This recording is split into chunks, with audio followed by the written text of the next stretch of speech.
That smiling face with which the whole world was familiar, death has blotted out. He stood at the pinnacle of the political world. He had a most attractive wife and 2 young children. In every possible way, he was completely fitted to occupy the White House. The last pictures we showed of him were taken there when he was host to the Black Watch. An off-duty picture of John F. Kennedy, happy father of those 2 entrancing children. And all that happiness, so soon to be shattered. Jackie went with him on his last political journey. In Dallas, he was welcomed to Texas by State Governor Connally. There, too, was the Vice President, Mr. Lyndon Johnson, who is a Texan. In that state, the Democratic government is not popular. But the Kennedy charm seemed to be effective as ever, as the motorcade was cheered on its way.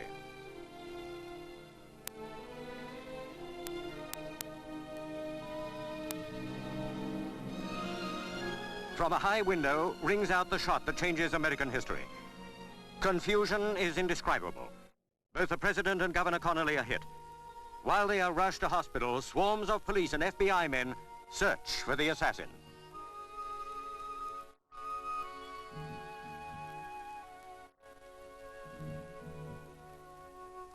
At the hospital, there is a desperate but hopeless fight to save the President's life.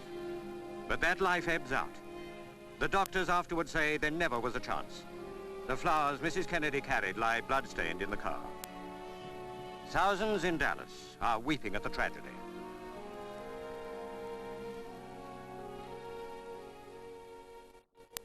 The police now have the murder gun. On it, they say, a palm print of the man under arrest. He is 24-year-old Lee Harvey Oswald. 4 years ago, he defected to Russia, worked there, and married a Russian. Now the world hears the appalling news. President Kennedy is dead. In a bronze coffin, his body arrives at the airport. Mrs. Kennedy, her dress stained with her husband's blood, rides in the ambulance. Automatically, Mr. Lyndon Johnson becomes president. This is a sad time for all people.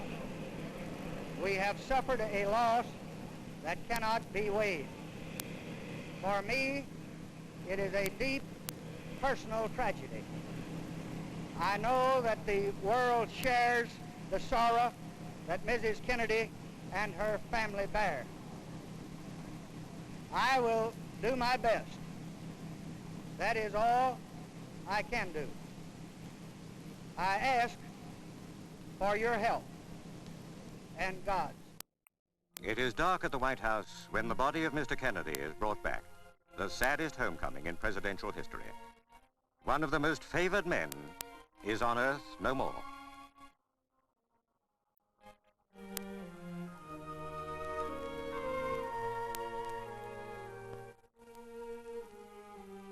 The body lies in state, and past it file saddened people, paying tribute to a great and gallant man.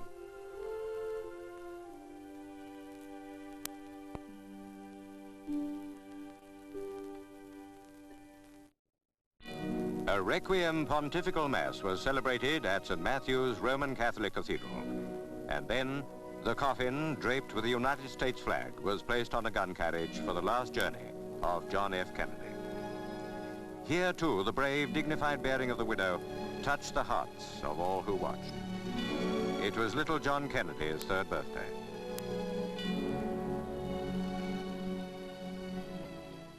Then began the solemn procession to Arlington National Cemetery.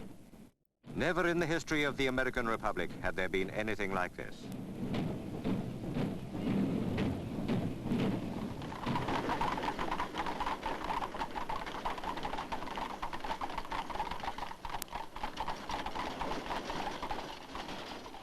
Pipers of the Black Watch play a lament.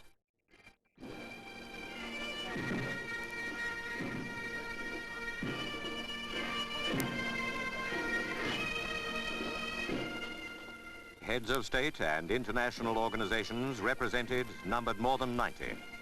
Prince Philip was there on behalf of the Queen.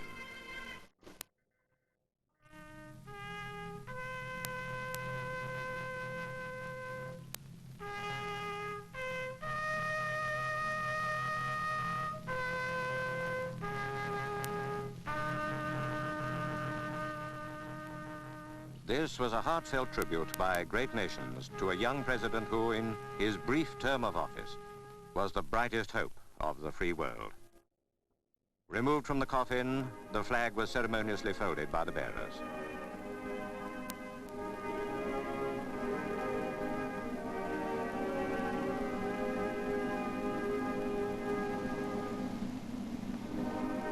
By the superintendent of the cemetery, this treasured flag was passed into the keeping of the stricken widow. And it was she who lit the eternal flame. In all the world at this moment, there could be no sorrow to compare with hers.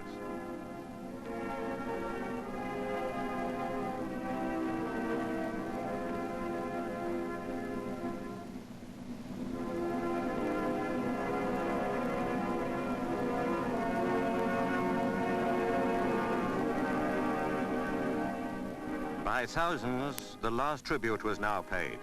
But Jacqueline Kennedy was to return at midnight when there was no one there, to commune in silence at the last resting place of her beloved husband.